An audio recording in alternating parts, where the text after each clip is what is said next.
everybody back to another episode of Community Heroes. And as always, we're highlighting stories that focus on our mission, which is inclusiveness of the special needs population and creating bonds that strive towards independence.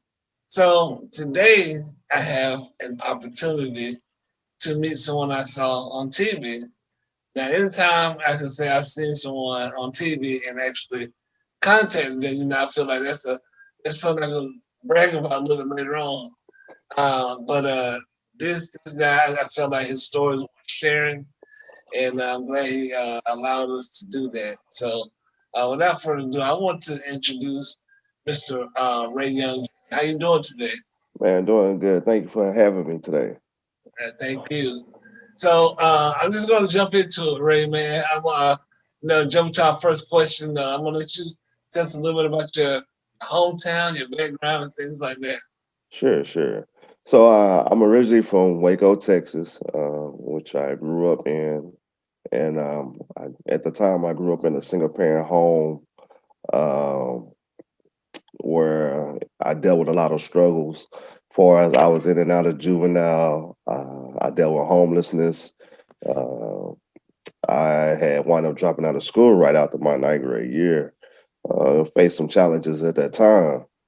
And so, I really didn't see no opportunities, or I didn't really have mentors in my life and stuff like that. So I had to hit my head quite a few times before I got it. Nevertheless, I am the first generation college student, college graduate, the first generation to go to college as well. Um, it took me 11 tries before I could get my bachelor's degree. I went to like 11 different colleges. Moving on, in 2019, I just finished my second master's at Virginia Union University at the Sammy DeWitt School of Theology, Sammy DeWitt Proctor School of Theology. My first master's in education counseling. My bachelor's of science is in human service with a focus in community development and leadership. So I'm a certified life coach and financial coach. Currently, professionally, I do is corporate coaching with a nonprofit as well. And then, nevertheless, I have a couple of a business and nonprofit, which we're going to probably discuss later. Man, and you went through a lot of stuff that I have my heart in. Also, as a fellow human services individual, a lot of the stuff you said you've done. It feel like I feel like I've known you. I could have known you earlier in life because I mean, with the mentor thing, going to schools and human services. I know a lot of things that's close to my heart.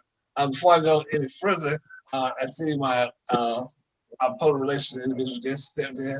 So I just want to say, hey, how you doing, Mallory? Hi. Um, so I'm Mr. Young. I said this is our public relations person. Okay. So now she's here. She may have some questions maybe along the way that we may ask you along the ones that I sent you. But hey, relations to join us today. So I know you just told us about your educational background, but now I want to kind of jump to my next thing that I wanted to ask about, which is your nonprofit organization, Young's Vision Achievement Consulting. I want to say that. Oh, you're fine. Yeah, I started that like around 4 or 5 years ago. I'm business achievement consultant, and I wanted to be very diverse in what I do as far as getting out in communities. One of my programs is called Manhood Boot Camp, where I work with young men ages 12 to 18. And what I do, I try to emphasize, self-respect, the importance of education, professionalism, understanding how they could turn their passion into a business and other etiquette things in the workshop. Uh, I first launched that in my hometown on the east side of Waco, where I work with like almost 15 young men, which I still stay in contact with some of those men. One of my mentees, DeAndre Robinson, he is in Prairie View A&M. He's on the track team there. So I have to give a shout out to him because he's doing so great in school as well academically. Also, I do coaching through the nonprofit, which I go to different community organizations from churches, juvenile centers to education to schools, wherever I'm needed. You know, where I am, I have autonomy to move around. I am not located under no building currently. I'm just doing where I could do it remotely, and from there on. Also, I do some speaking engagements as well through there. I come out and speak at high school graduations and anything that's encouraging youth that maybe been in a drop out of school program, just encourage them to overcome things and et cetera. And people, I'll let you know the website at the end.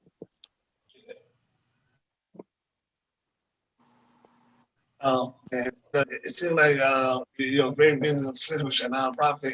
And as we go along, the question kind of makes you wonder, like, man, this guy has so much going on with this thing, and they still got time to do some of your other projects that we're going to speak on.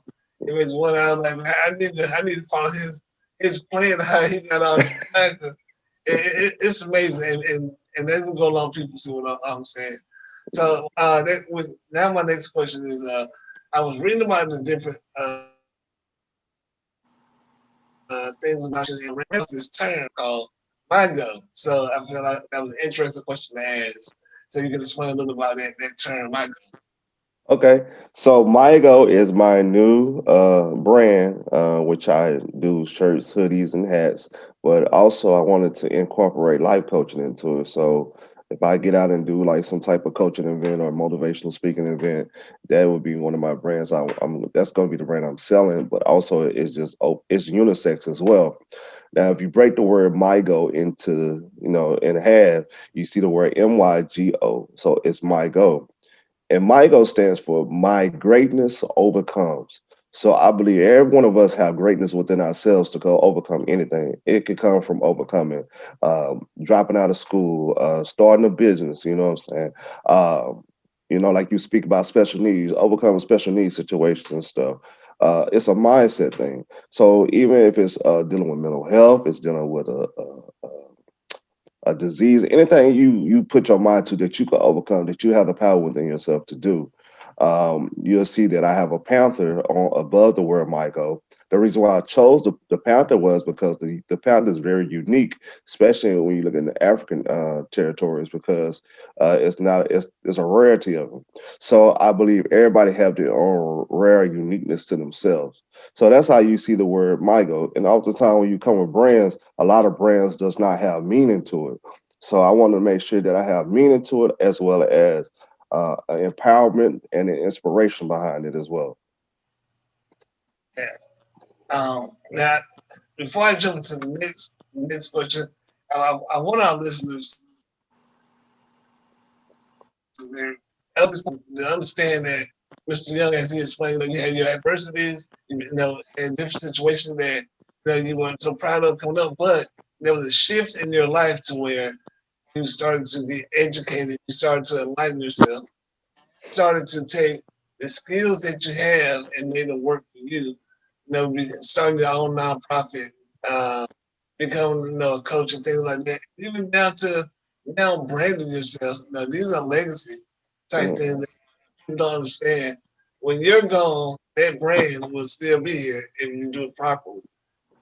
So you make yourself become legendary from that point on. And so I hope my listeners right now are taking that into consideration. No matter where you're at right now, you can overcome barriers of any kind. You just have to make sure no, your mind is your worst enemy. So if you can defeat your mind, you're in there. So that's one little spiel. I had to bring that out, Mr. As you were talking about me, that I was on my agree. heart. I agree. Um, and before I jump to the next melody, is there anything that you wanted to maybe chime in on at this point before I jump to the next question? No. Okay. All right. So to really the thing that caught my attention with Mr. Young as I'm looking on TV, the story of Malik and the Magic Bow Tie. They highlighted that on Spectrum News. So I saw that and I got to contact this guy.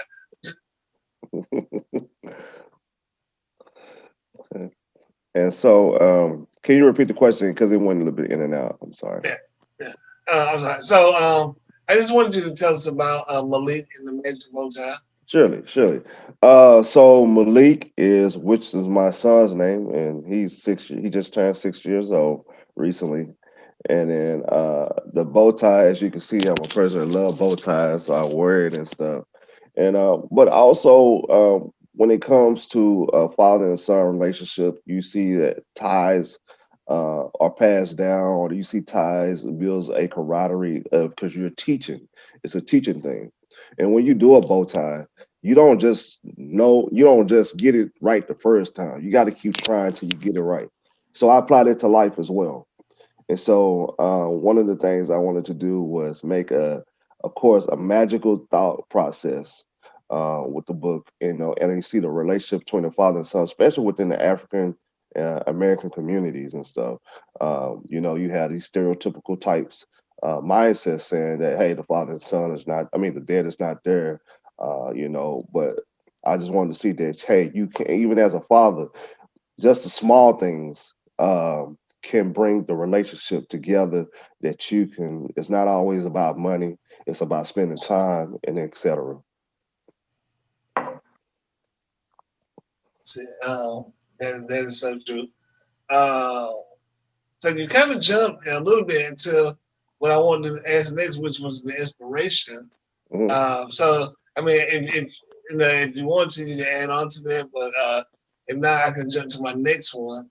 Since you did kind of talk about the inspiration to it already. No, no, the inspiration was, of course, my son, but also it's not that many as African American black male authors that you will come to find, especially when it comes to the kids level.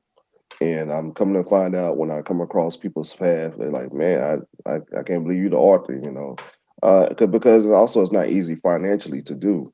I started writing that book around 2018, and now it's coming to fruition at the end of 2020. So that was my inspiration. Just to add, I don't know if you had the question in regards to the what to gain from the book.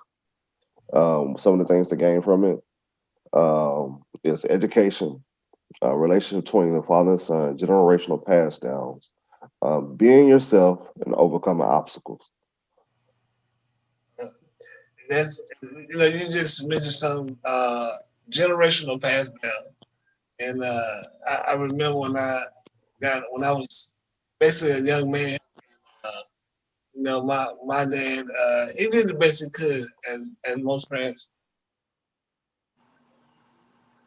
tried to, but there was things that kind of hindered our relationship, alcoholism, things like that. But I remember the first time I really had to have a tie put on, and not. And when I say a tie, I mean like tie, not a clip on Yeah. tie. And I remember I was like, man, I didn't want to wear a clip. I didn't want to wear a clip on. I was like, I'm 20 something years old. I want to do a regular tie, and I didn't know how to do one. My dad never showed me, Mm. and what I did was at that time, thank God for YouTube. I went on YouTube and I figured out how to do it. But like I said, you brought it. It's very important. I think that's something that early on, the small things that it showed that in this world, you're gonna have to present yourself as a professional. So some of the smallest time to tie makes a statement for a lot of people. And the guys I mentor, I show them all how to do a simple, easy tie. Because if you want to go into greatness and be a motivational speaker or a coach or something, you don't have to wear a tie. You have to present yourself as such. You don't want to have a malfunction and have to run get somebody to tie your Correct. tie for you. Correct. Yeah. So my next question is so, and I've asked this, but I'm asking again, what the message that you hope to take away from your book? Okay. One of the messages, especially towards the kids, is that they could be themselves. Oftentimes, we get in society where we are followers at times, and you set your own path. You follow nobody. Don't follow nobody else's shadow. You create your own path and stuff like that. When it comes to school and education, it's very important that you obtain that education. Education can open up your mind, open up the opportunities that you never seen before, and sometimes it is downplayed, in the circles with a lot of peer pressure.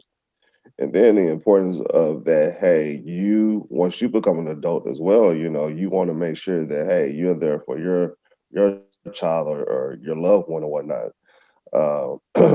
As I've come to find, not just kids are reading the books, but also teenagers and adults are reading the book. And so that's been very encouraging to me. And I think for as the adults, they'll see again, like I mentioned, it's not always about money, but it's always about just spending time and building that relationship and that rapport. And then as educators, they get to see that all kids, or I believe all kids, have greatness within themselves. You just got to know how to pull it out of them. You know, everybody's not going to run the same race at the line. You some is going to lag behind, and those that lag behind, you're supposed to be there to support them and push them into the next, into their accomplishment or the things that they achieve. That last part you just mentioned, man, I wish I could. I need to put that on a Twitter type thing, like you just said. Everyone, is not gonna run that race the same, like you just said, but we can all support each other and get to the same destination. That's You know, right. uh, Yes, sir. so so they kind of want to jump to my next question. So we kind of touched on it a little bit, but what are some of the major milestones that you would love to share with, especially with being a nonprofit business owner and now a certified author, now book reader. I just think the impact that I've made, one of I ain't share everything. Like my dad is incarcerated, and my dad, I sent him the book into the prison, and so he said a whole unit on his unit started reading. It's like, man, he said they was more happy than he was, and more supportive and pushing me for what I was doing. Just to hear kids on video say, "Hey, man," hear one kid say, "Hey, that looks just like me." Again, it's not it's the little things that matter to me. And then with my nonprofit, to see young men develop and become, great young men. They're not in those no prison systems. They're not doing them with drugs. They're not in the streets banging and stuff like that. Because I faced some of those things in my life to see. And so those are the milestones to me. It's just those empowering, those small things, and man, just to see people, you see them tear up just because of joy. You know, That is awesome. Um, so, just jumping to my next question. So, you mentioned a little bit about it, but can you tell us some of the resources you had to use to finally get your book done in, you said 2020? okay. I'm glad you asked about the book. So it was when I saw the illustration of the person that did my book. Okay, I happened to be on Facebook. I see a friend that's a Facebook friend. I asked him. I inboxed him. I said, "Hey, who did your illustration on your book, man? I really love it. This is like way before I started writing." And so it went from there. And then I wound up moving to Virginia. I was in Chesapeake, Virginia, and I was at the church at the time. I was a member of was the Mount Chesapeake, and I was walking out. They had an event coming on, and this is fast forward. I'm walking out, and I look to the left. I see this guy with his book standing, and I see the same type of illustration artwork, and I say, you know what? That's confirmation that I need to go through this guy. And so I went over and talked with him. I was like, okay, can I, who did your book? So when he said the same thing, I say, you know what? I'm gonna put that down and make sure that this guy uh, does the book. Um, then I had come across. It's just like these things happen because I cross paths with people. Uh, so I crossed paths with a lady, which is my wife's sorority sister. She's written quite a few books too, and she would say, I was worried about the details and all that. She said, just write. Don't worry about the grammar. Don't worry about nothing else. Just write. So I started writing it, and then luckily I was blessed someone to invest into me to start this project, to help me kind of with that support factor.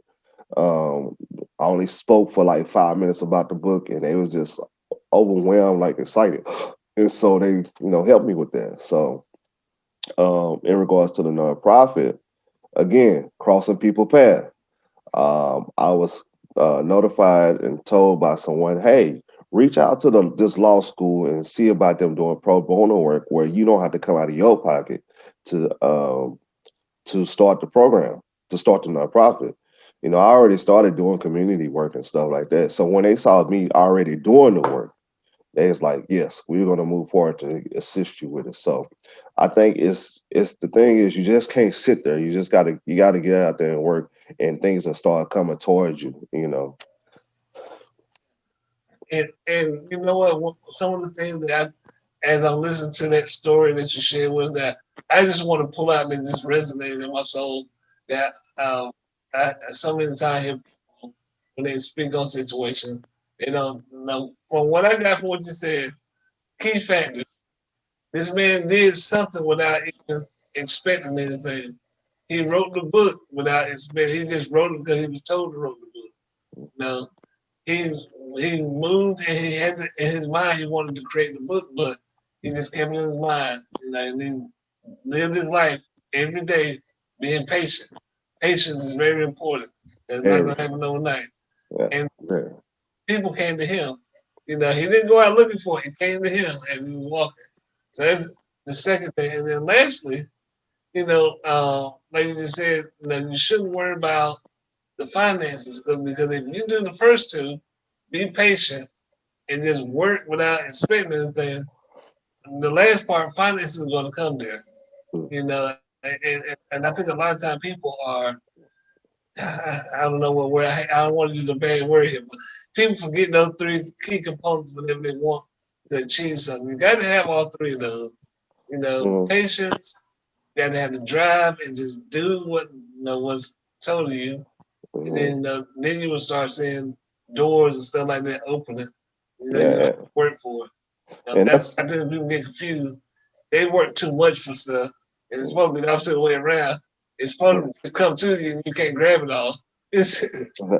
And so that's one of the things I say. We always hear the word, well, as being a believer of Christ, uh, you hear the word faith without works. Like I tell people, man, you can't sit there and just sit on the faith part. You got to do the work part. While you work and have the faith in yourself that it's going to come to the fruition, that is going to reach those standards that you want, those goals that you want to achieve. yeah. So I love just how you just told that story. I had to put my spiel on it and just you just said I'm a believer. So I think that was just God in the midst of that. Yes, sir. Um, so couple more questions. So my next one is well, for me, I'm gonna flip them. So the next one is how can individuals support your business? Okay. Well, I have two websites. One, a nonprofit is which is Young Vision Achievement Consultant, which is www.yvaconsulting, which is yvaconsulting.com. And if you would like to make a donation, you're more than welcome to donate on the homepage in the upper right hand corner. For as the book and my Mygo brand stuff, you could go to www.mygo-brand.com, which is mygo-brand.com. And then if you want to order the book on Amazon, it's available there as well. And then in regards to follow me on social media, I have Young's Vision Achievement Consultant on Facebook. I have Malik and the Magic Bowtie on Facebook, and I have Mygo, which is on Facebook, just as is. And then on my Instagram, I have YVA Consulting, which is for Young Vision Achievement. Then I have Mygo.brand, which is for the Mygo brand. And then for Malik and the Magic Bow Tie, it's Malik underscore Magic Bow Tie. Okay. Mallory, did you want to ask Mr. Young any questions about it? He gave us a lot of stuff to talk about, but I know he had to go, so I ain't gonna keep it forever. No, you're fine. You're fine. How can our followers and listeners go about purchasing your book if it's not already on? Well, I know you said it was on Amazon, but if they can, is it available in bookstores? Not at bookstores yet. I'm starting to work that way. I'm currently trying to reach out to Walmart. I'm trying to reach out to Barnes and Nobles. So I'm trying to get into a couple places. Um, but again, on the Mygo website, I have it on there, which is mygo-brand.com. On there, people could get autograph if they would like on that one. Amazon, it just comes directly to you. Uh, all right, so if that's it, like again, Mr. Young, thank you so much. I really enjoyed this interview. Likewise. For our listeners, we're going to provide the last little bit of information on the description of our YouTube. So, again, people can, get that platform tags and those websites if it was just a little bit too fast and if they're lazy like me, just like click. Yeah. So, but again, thank you so much. I enjoyed this interview. Uh, thank everyone who's viewed this. I hope you enjoyed it. And again, please like, comment, subscribe to our YouTube channel, Facebook channel, and other platforms. Please follow Mr. Young and support him. We definitely appreciate him. Mallory, did you want to say anything to our viewers before we see him again? All right. Well, that's it. Actually, so for those who are not familiar with Community Heroes Table Talk, and this is also for you, Mr. Young, Table Talk is just a typical conversation regarding to disabilities in the workforce and sports and technology. Anybody who is interested in being a part of participating in Table Talk, please contact myself or Director of Social Media, Michael Taylor. Yeah, that's right. We definitely want to get a lot more of those in 2021. So, we would love to have on the table talk aspect. And like uh, Mallory said, email us and we can tell you all about it. Okay. Um, okay. Well, until the next time, we'll see you in another interview and have a great day.